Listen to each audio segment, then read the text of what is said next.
विशाल रुपये आणि चकना खातोय. अरे चाललंय तरी काय. रामकृष्ण हरी मंडळी आणि जय शिवराय. शुभ सकाळ सर्वांना. जेव्हा सगळं संपून गेलंय असं आपल्याला वाटतं तीच खरी वेळ असते नवीन काहीतरी सुरू करण्याची. आणि याच विचाराने आजच्या वर्कआउटची केली सुरुवात. आपण घेतला सीटेड बारबेल मिलिटरी प्रेसचा वर्कआउट.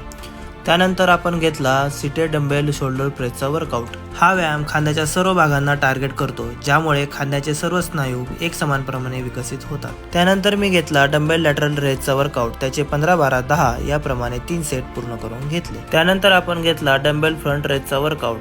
त्याचे आपण 15 12 10 याप्रमाणे 3 सेट पूर्ण करून घेतले. त्यानंतर आपण नेक्स्ट वर्कआउट घेतला मशीन रिव्हर्स फ्लायचा. हा व्यायाम खांद्याच्या स्थिरतेसाठी उपयुक्त आहे, ज्याच्यामुळे खांद्यांच्या दुखण्याची शक्यता कमी होते. त्यानंतर आपण घेतला अपराइट रोचा वर्कआउट. त्याचे आपण 15 12 10 याप्रमाणे 3 सेट पूर्ण करून घेतले. त्यानंतर शोल्डरच्या शेवटच्या वर्कआउटमध्ये आपण स्ट्रोकचा वर्कआउट घेतला. त्याचे आपण 15 12 10 याप्रमाणे 3 सेट पूर्ण करून घेतले. अशा प्रकारे आपले शोल्डरचे सगळे वर्कआउट कंप्लीट झाले आणि आपण केली स्ट्रेचिंगला सुरुवात. स्ट्रेचिंग पूर्ण झाल्यानंतर खूप प्रसन्न वाटत होतं. त्यानंतर घरी पोहोचून माझं सगळं आवरून झाल्यानंतर मी देवपूजा करून घेतली. आणि आज होतं work from home. Work from होमचं सुख काहीतरी वेगळंच असतं. त्यानंतर मी केली माझ्या कामाला सुरुवात. काम करता करता काहीतरी टाइमपास हवाच, त्यामुळे मी ठरवलं काहीतरी प्रोटीनयुक्त खाण्याचं. मग काय तर आपल्या घरातले प्रोटीनयुक्त शेंगदाणे घेतले. शेंगदाणे खाता खाता झाली कामाची आणि शेंगदाण्याची समाप्ती.